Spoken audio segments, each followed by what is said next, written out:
Hi friends, welcome back to my YouTube channel. ഇന്ന് ഞാനൊരു cooking വ്ളോഗുമായിട്ടാണ് വന്നിരിക്കുന്നത്. വളരെ ഈസിയും സിമ്പിളും ആയിട്ടുള്ളൊരു റെസിപ്പിയാണ്.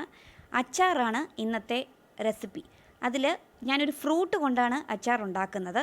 ഗ്രീൻ ആപ്പിൾ കൊണ്ടുള്ള ഒരു അച്ചാറാണ് ഇന്നത്തെ വീഡിയോ. അപ്പം ഒട്ടും വൈകാതെ തന്നെ നമുക്ക് വീഡിയോയിലേക്ക് പോകാം.